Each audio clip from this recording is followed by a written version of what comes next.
Bonjour à tous et à toutes, j'espère que vous allez bien. Cette semaine, je vous retrouve avec un épisode un peu spécial, puisque c'est un épisode du coup un nouveau format que j'ai imaginé il y a pas longtemps, pour lier un petit peu toutes les choses que j'aime, en plus de la pâtisserie. Et bon, il y en a plein, mais il y a quelque chose que j'aime particulièrement, c'est la lecture, le cinéma, les séries, etc. Et du coup, je me suis dit, tiens, comment je pourrais allier un petit peu ces deux passions que j'ai. Et j'ai pensé à créer le Papy Culture Club. J'avais pas envie de faire simplement un club de lecture parce que je trouve qu'il y a aussi de très beaux films, de très belles séries, etc. qui existent sur ces sujets-là. Donc je me suis dit, j'ai envie de l'appeler le Culture Club.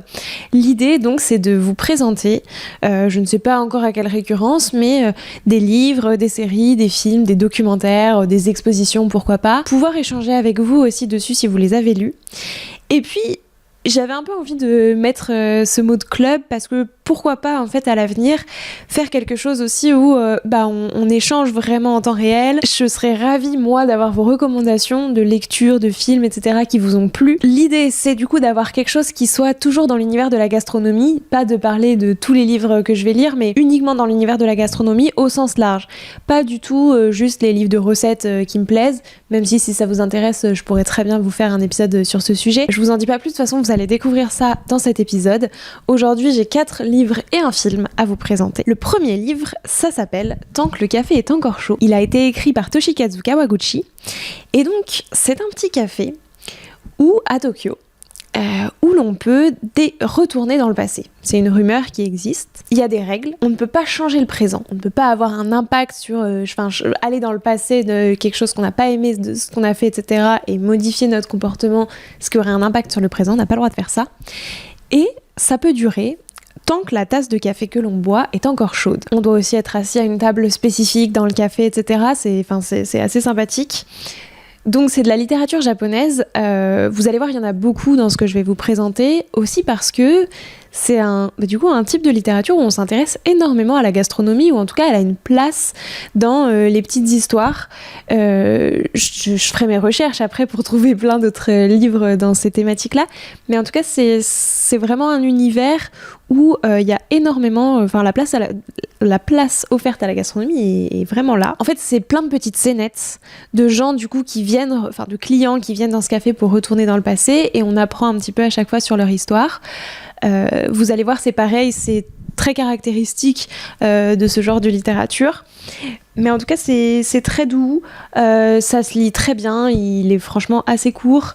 Et puis, on apprend plein de petites choses, c'est plein de petites histoires, c'est sympathique. Donc vraiment, je vous le recommande parce que moi, c'est une lecture que j'avais beaucoup aimée. À savoir d'ailleurs qu'il y en a d'autres qui sont sortis depuis. Alors pour l'instant, moi, je les ai toujours pas lus, mais je sais qu'il y a plusieurs tomes qui sont sortis. Donc voilà, c'est le premier livre que je vous recommande et dont j'avais envie de vous parler. Parce que pour cette première édition, je me suis dit que... Alors, il y a des livres que j'ai lus récemment, mais globalement, je me suis dit que j'avais envie de vous présenter un petit peu tous les livres que j'ai pu lire dans cette thématique-là et qui sont vraiment des ouvrages que j'ai aimés. Peut-être justement que... plus tard, je ferai plutôt sur les dernières lectures ou les derniers films que j'ai vus, avec vraiment un avis un peu plus critique sur est-ce que j'ai aimé, est-ce que j'ai pas aimé. En tout cas, pour cette première édition, je me suis dit que j'allais partir que sur des livres que j'avais aimés. Le deuxième, ça s'appelle Le restaurant des recettes oubliées. Ça a été écrit par Isachi Kashiwai. Encore une fois, c'est exactement comme Tant que le café est encore chaud. C'est plein de petites scénettes de clients qui viennent. Je vais vous raconter un petit peu le pitch de cette histoire. Mais donc ça, Le restaurant des recettes oubliées. Je vais vous lire du coup le début du résumé pour vous dire un petit peu de quoi ça parle. Nous retrouvons vos plats. Une mystérieuse publicité tenant sur une ligne dans une revue culinaire, pas de numéro de téléphone ni d'adresse claire. Ceux qui souhaitent se rendre au restaurant Kamogawa doivent compter sur un soupçon de magie pour arriver à bon port. Et donc c'est un restaurant qui propose de nous retrouver des plats qu'on a en mémoire, que ça fait très longtemps qu'on n'a pas mangé, qui peuvent être vraiment des plats, je pourrais très bien arriver et dire j'aimerais retrouver le riz au lait de ma mère. Et en fait le chef du restaurant va faire une enquête pendant 2 semaines. Il va tout faire pour retrouver le plat en question, et au bout de 2 semaines, le client ou la cliente revient pour déguster ce plat-là, et on lui donne la recette, du coup, si elle veut le refaire. Pour le coup, par rapport à Tant que le café est encore chaud, qui était rattaché à la gastronomie juste pour l'histoire de la tasse de café. Là, vraiment, on a une grosse partie de culinaire parce que du coup, ça se passe au Japon et donc c'est beaucoup sur la gastronomie japonaise. Mais en tout cas, on va tout nous expliquer. Il y a beaucoup de plats qui sont mentionnés. On va beaucoup parler de saveurs. Et je ne vous spoil pas tout, mais il y a aussi toute la partie très émotionnelle de comment on va le déguster.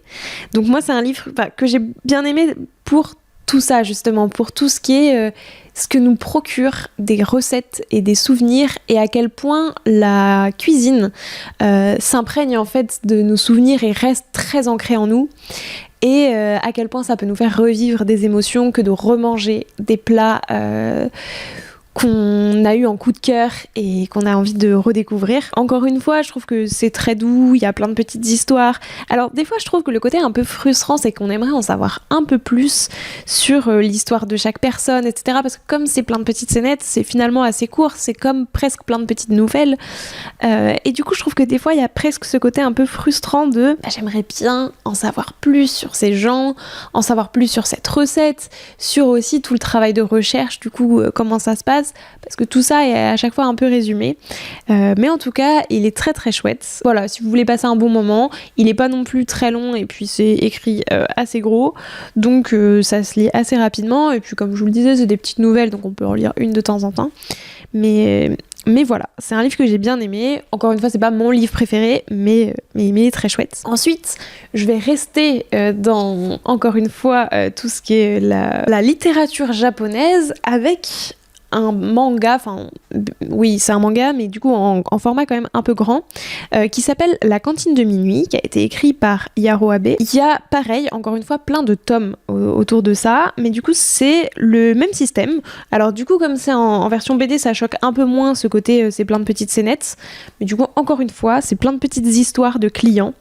C'est un endroit, je vais vous lire le résumé tel qu'il est écrit. Mon restaurant est ouvert de minuit à 7h du matin environ.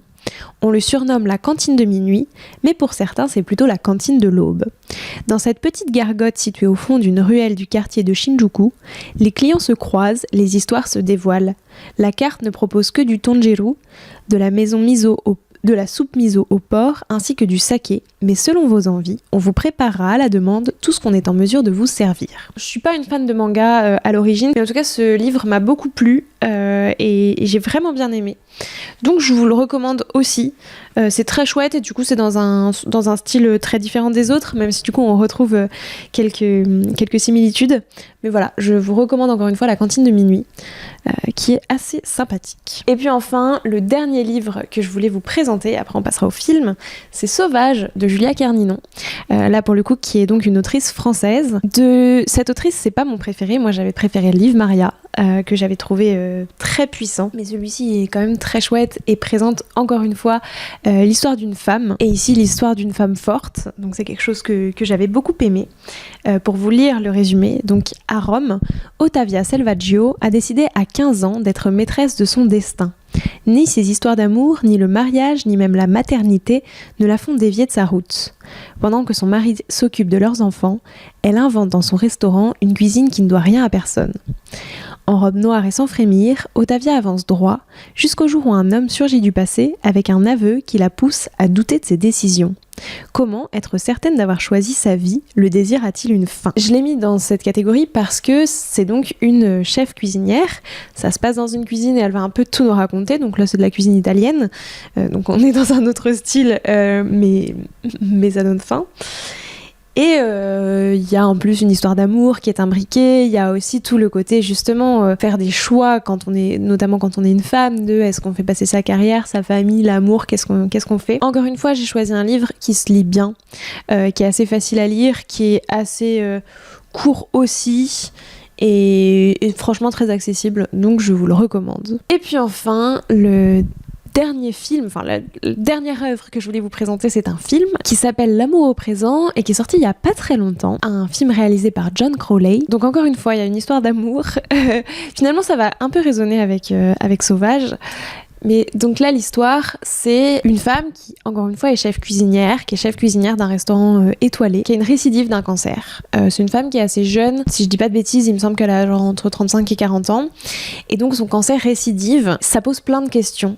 De qu'est-ce qu'on fait à ce moment-là, parce qu'elle était aussi dans une démarche de j'ai envie de passer des concours, un prestigieux concours en gastronomie. J'ai l'équivalent en pâtisserie, mais j'ai pas l'équivalent de comment ça s'appelle en cuisine, mais c'est l'équivalent de la Coupe du Monde de pâtisserie, qui veut passer ce concours, mais qui en même temps est confrontée à qu'est-ce qu'on fait quand potentiellement on va mourir prochainement. Est-ce qu'on choisit de s'occuper de sa famille, de passer du temps avec sa famille? Est-ce qu'on a envie de plutôt laisser une trace dans ce monde-là et se dire que on a eu du succès dans sa carrière, on est reconnu pour ce qu'on a fait et c'est ça qui est beau. Il y a plein de messages comme ça, donc c'est un film assez fort, je trouve, à ce niveau-là, assez triste aussi. Je vais pas vous mentir, mais du coup il y a toute cette histoire, voilà, sur son histoire d'amour et toute cette évolution et qu'est-ce qu'on choisit quand on est face à une situation aussi compliquée dans la vie. À nouveau, ça a pas été un de mes films préférés cette année, mais il m'a quand même marqué, du coup, pour plein de ces raisons. Et je trouvais assez intéressant aussi de le mentionner parce que, pour le coup, sur toute la partie gastronomie, on la voit énormément. Du coup, en cuisine, préparer son concours, travailler la minutie, enfin voilà, tous les détails, etc. Et en fait tout ça, je trouvais que c'était très chouette pour le coup d'avoir dans une histoire comme ça, enfin dans un film, une place aussi importante qui est donnée à la cuisine d'excellence et à présenter comment ça se passe, enfin à montrer vraiment un peu les dessous de tout ça, sans que ce soit le cœur de l'histoire et que ça fasse vraiment partie intégrante. Et puis je crois pas, enfin j'ai pas vu beaucoup de films où en plus ça traitait d'un sujet, d'un concours d'excellence, de restaurants étoilés, etc. Donc, enfin, sans que ce soit encore une fois le point principal de l'histoire. Donc c'était très chouette quand même et ça m'a marqué pour plein de raisons. Donc je vous recommande aussi ce film. Je sais pas s'il passe encore au cinéma, peut-être encore dans certaines salles, mais sinon il devrait quand même prochainement sortir sur toutes les plateformes de streaming. Mais voilà, c'était un petit peu ces 5 œuvres que j'avais envie de vous présenter pour cette première édition. Je serais très curieuse d'avoir vos avis, de savoir ce que vous avez pensé de ce format. N'hésitez pas à me le dire, à me laisser soit un commentaire sous cette vidéo, parce que donc j'ai essayé de faire cet épisode en vidéo aussi, me laisser un commentaire sur Spotify, m'envoyer un message sur Instagram, si ça vous plaît, si vous avez aussi envie de me partager, du coup vraiment je vous le redis, mais si vous avez envie de me partager des livres que vous avez beaucoup aimés, qui traitent de ces sujets-là, enfin en tout cas qui ont la gastronomie dans leurs histoires, des films, des documentaires, n'hésitez pas, je serais ravie de prendre vos recommandations parce que c'est des choses que j'ai envie de lire, j'ai vraiment envie d'échanger avec vous sur tous ces sujets. Et puis je sais pas, peut-être que si ça vous plaît et que vous avez envie d'un échange un peu plus un échange un peu plus complet, pourquoi pas créer un canal sur Instagram. Je lance vraiment des idées comme ça, mais n'hésitez pas à me faire vos retours parce que voilà, on pourrait vraiment créer quelque chose où on se donne des nouveaux livres dans ces catégories à lire en un temps un peu limité. Je sais pas quand est-ce que je referai un autre épisode, j'ai pas envie de me donner forcément de délai. Quand j'aurai, je pense, des nouveaux ouvrages à vous présenter, des nouveaux films, des nouvelles expériences, mais en tout cas d'ici là, prenez soin de vous. Merci beaucoup de m'avoir écouté et puis à très bientôt pour un prochain épisode.